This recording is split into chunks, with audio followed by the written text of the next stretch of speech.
Those of us that were raised by our elders have all heard about the different tribes that we descend from.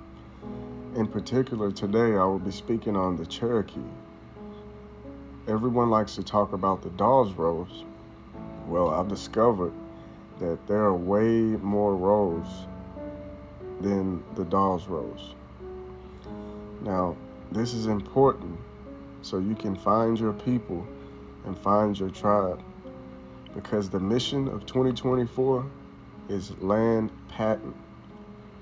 I'm tired of the disrespect, I'm tired of the games, and it's only one way that I know to get their mouth. Come on with me, let's dive into it.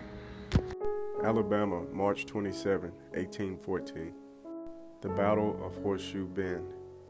If you have an ancestor that was living in Alabama or Tennessee in 1814, then they may be one of the 600 Cherokee, Choctaw, and Lower Creek who participated in this battle against the Red Stick Creeks.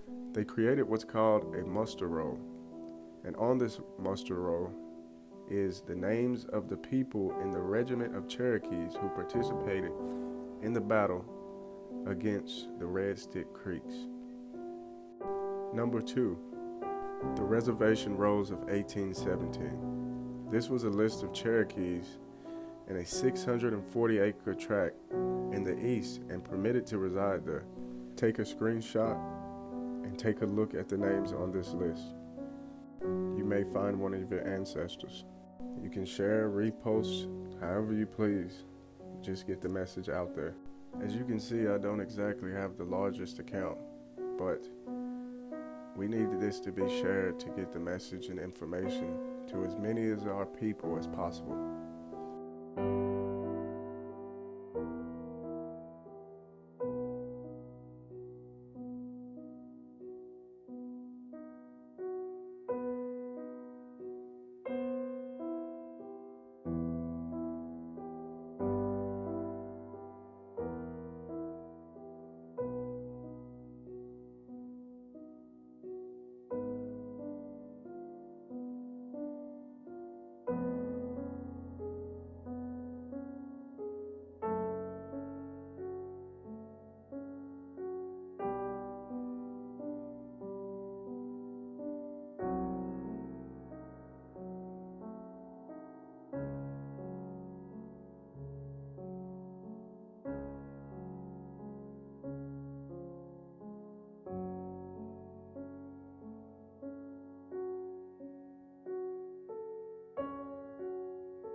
Number 3, Cherokee Immigration Rolls, 1817 to 1835. This was a list of Cherokees immigrating into Arkansas Territory and later 1828 to Oklahoma.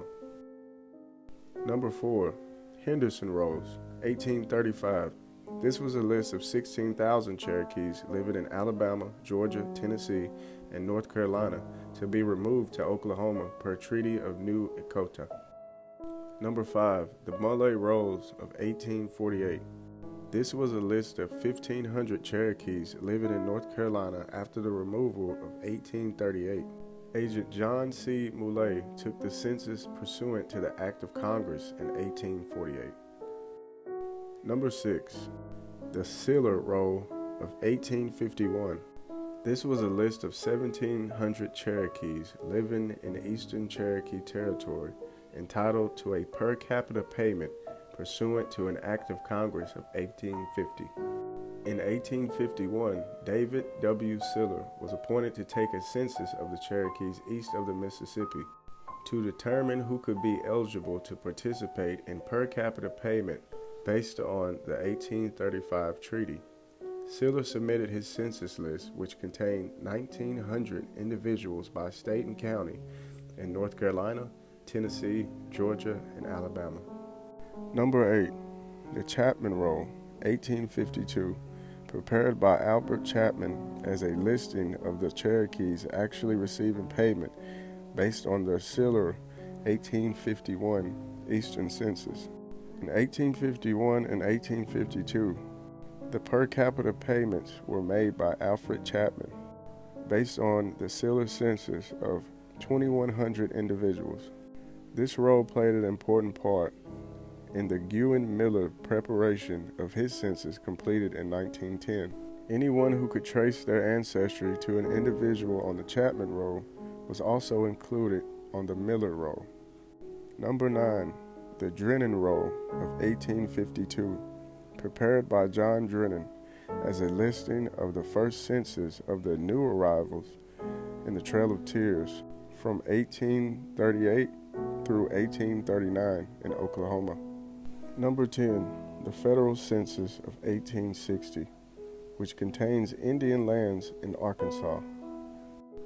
Number 11, the Swetland Roll of 1869, prepared by S.H. Swetland as listing of those Cherokee and their descendants who were listed as remaining in North Carolina by the Muley of 1848 census.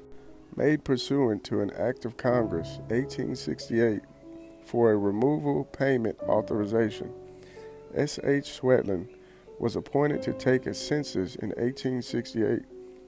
He was tasked the Muley roll of 1848 as a basis for his census. This census was completed in 1868 and gives the family names of the Eastern Cherokee Band. Number 12, the Hester Roll of 1883, prepared by Joseph G. Hester as a listing of Eastern Cherokee in 1883. This roll is an excellent source of information, including ancestors, Chapman roll number, age, English name, and Indian name. Number 13, the Federal Census of 1880. Although the 1880 Indian schedule for this federal census was destroyed, in 1879, the Cherokee National Council authorized a census, and this 1880 census was arranged in 6 schedules. Again, in 1883 and 1886, the Cherokee National Council authorized another census. Federal Census 1890 and 1890, another census of the Cherokee Nation, was made and is probably the most complete of any of the census. It included Cherokees and adopted whites, Shawnees, and Delawares. It also included orphans under 16 years old and those denied citizenship by the Cherokee authorities, those whose claims to citizenship were pending, intruders, the whites living in the Cherokee Nation by permission. Number 14, the Overturned Roll of 1896, done in an effort to determine tribal citizenship. Unfortunately, some enrollments were made by the federal courts, which did not have jurisdiction. Many non-Cherokees were included, who were in fact intruders residing with the tribe. Tribal officials fought for the enrollment and enumeration and contested the authority of the federal courts in Indian Territory. The entire census was eventually disregarded, but not everyone who applied learned of this, so they didn't reapply to the Dawes rolls. Many Europeans had gone to great efforts to include affidavits, letters, and documents to support their claims. These are also great resources for information on ancestors who were not on the Dawes roll or Eastern Cherokee roll. Number 15, the Dawes roll, 1898 to 1907.